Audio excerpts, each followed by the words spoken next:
my first year, 2006, the 5th show I did was hosted by Alec Baldwin, who has done it more than anybody. And it was by far my smoothest show because of him. The staff and crew and writers love it when he's here because he's good at it, and he's smooth in what he does, and he slides from character to character. He knows how it works. He knows where the men's room is, and he helps write. He's just great at it. Well, the following week, as that show ended, I sensed that there was sort of a cloud over the whole operation, as people were talking about the following week.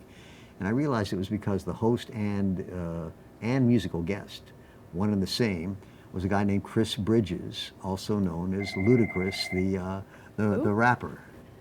We didn't know much about him. 23-year-old kid. He had no acting experience that any of us knew about. He'd already had a national sort of argument with Oprah about the nature of his lyrics, and we thought he might just come in with a chip on his shoulder and an entourage, and this could be a tough week, especially because he's got a musical guest too. It could be a tough week. Well, the Monday meeting, he was very quiet and smiled at a few of the ideas, and that was it.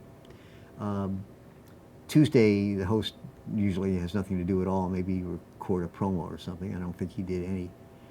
Wednesday, we sit around a big table and read as many as 40 sketches, just script in hand, and the rest of the staff sits around as sort of a pseudo audience, and Lauren listens to the sketches and narrows it down from those 40 to the 12 we'll actually mount. Well, Chris, he did fine. He read okay. He certainly didn't bring much to the table, but it seemed like we would be all right. Thursday, we rehearsed the music act first, and he knows how to do that. His performances were relatively tame and relatively tasteful.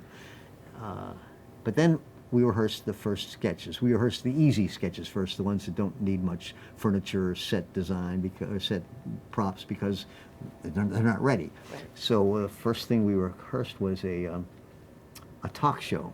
And it's a talk show where Chris's character came up late in the show, sort of a big round table of cast members, and the cue cards weren't ready, so we were just rehearsing it script in hand. And we get started, and our cast members are already bouncing off the wall with characters that are larger than life, and they're making the crew laugh, and it's a typical rehearsal with the amazing sketch actors we've got. And I look over at Chris, and I see that his hands are shaking. He's holding the script, and he's really, really shaking. I thought, oh my God, I think we're in trouble. This kid might be on something. The sketch finally worked around to his first line, and that deep baritone voice of his came out with a little quiver in it. And I thought, wait a minute, he's not on something, he's nervous. Well, who wouldn't be nervous? You're 23 years old, you're sitting there with the best sketch actors in the world, they're bouncing off the wall, and you got to come up with some line reading for some character. Well, I suddenly felt so bad for him. Well, for the next 2 days, he worked harder than any host we've ever had. He was the first one on set. The night before, he had written notes and asked questions. Could I cross here? Could I use a character? Could I use an accent or something here? He tried so hard, and I thought, oh my, we were so wrong about it. The only attitude he showed was, I want to make this right. I want to do this. I'll do the best I can. Well, it's not a very forgiving system to a late starter. So by the time we got to dress rehearsal, he was still struggling a little bit, and he suffered some through. He stuttered through some stuff that was a little rough. And I thought, well, maybe I can help on the director. So I got up out of here when dress rehearsal ended and ran out to the studio, and stopped him as he came out of the studio. And I said, hey, Chris, I got to tell you something. I've only done 5 of these, but you really have come so far in 2.5 days, man. You have really impressed me. And he looked up and down the hall to see if anybody else was around, and he kind of grabbed me by the lapels and kind of pushed me against the wall.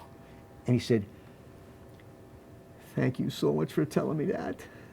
He I had no idea what I was getting myself into. Man, this is so hard. But okay, hearing that from the director, that helps. That helps. Well, he went on, and the show was great. He was terrific.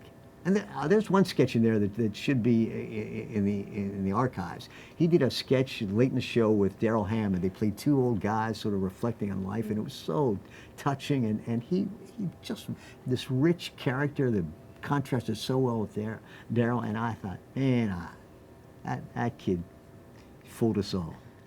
Well, the show ended. I get up and I went into his dressing room, and now there was a whole entourage in there. I mean, all of his buddies were standing around and crowded the room. But he saw me, and he sort of pushed his way through his friends. He came over and shook my hand again. He said, "Hey, thanks for talking to me between shows. That really helped." I said, "Hey, you don't have to thank me, man. You really proved me right." And he got quiet again. He said, "Hey, go tell my mom that, will you?" No. His mom was standing the other side of the dressing room, and I went up and I said, "Your son did well." And she said, "Well, you tell me when he doesn't do well, too."